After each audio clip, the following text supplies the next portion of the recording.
Good morning. It's a beautiful morning in Ajijic again, and it's time to cook borscht. I grew up eating borscht. My family originated from southern part of Russia, close to Ukraine, so they always hold this tradition of eating borscht and all the stuff. Is Ukrainian people usually eat, and their relatives were from Ukraine too. So we grew up eating borscht all the time and all the Slavic foods. So today I thought I'll restart this tradition. When I moved to Ajijic in December, I actually was cooking borscht for a month and a half, introducing everyone to it. It's soporocha. We also have a store here that cooks it, but I wanted homemade version. So I grew up eating borscht with made on the broth. But both my mom and I gravitated towards time to eating like making vegetarian borscht. It has a cleaner taste for us.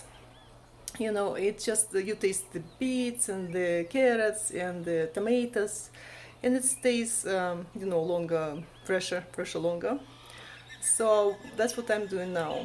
Basically, I pre-cook beets usually, and then I make make the vegetarian broth using carrots and onions first. They cook longer. And then I peel and cut potatoes meanwhile, and add potatoes and cabbage afterwards. And then I add tomato, cut tomato. Tomato helps me to maintain pH in my borscht, so it's very red.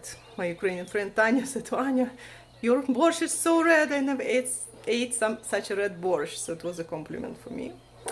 So I'm making really red borscht because it's a lot of beets and it's tomato to maintain the acidity necessary for the borscht to stay red. So that's what we're gonna do now. So I'm gonna peel the carrots first, and then the potatoes, and soak potatoes in the water. It's usually the best to soak them. It removes excessive starch. It's good for the diabetics. And for everyone else, since potatoes now are not grown in clean soil, so they contain a lot of stuff that we don't want in our food, and extra starch is not good for us too. So that's first step, vegetable prep. So these are beautiful beets. This rich color comes from rich soil here and constant sun here in Ajijic, Mexico. It's all the food is grown here, so it's very nice quality produce. I just bought in regular stores, and in markets they sell even like organic, but even this is really good.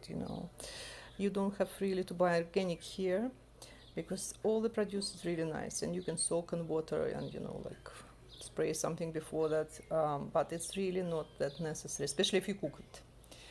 So the richness of the soil and sunny climate, everything grows here year round and very fresh. So next to actually making the borscht, boiling water and stuff. So the carrots are peeled, the onion is ready.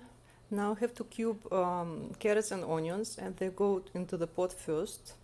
In the pot of boiling, filtered water, slightly salted.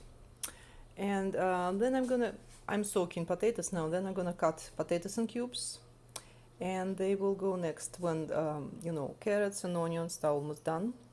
Since potatoes they cook not a long time, I wouldn't say like almost done, but halfway done. That would be more correct. So first potatoes and onions cubed, then we'll cube potatoes now. I mean carrots and onions cubed, then cube potatoes now, and then I will cube the beautiful tomato I bought here in Mexico. It looks really nice. It will go in the pot before the main ingredient, which are beets. So I bought beautiful beets with stems, and I cut the stems off and they boiled in the water till it's almost ready. It's like soft to touch now, the beets. So I'm gonna peel the beets and cube them, and they will go in the pot last month, just before the greens, if you want to get some greens. Beautiful beets here in Mexico. They really beautiful. I'll cut it in half now and show you. So this is borscht when it's almost ready, and it tastes so sweet. Put 2 large beets and 4 carrots in it, so this is the sweet borscht. Enjoy it with sour cream and dill on top, or any other herbs you like. Bon appetit!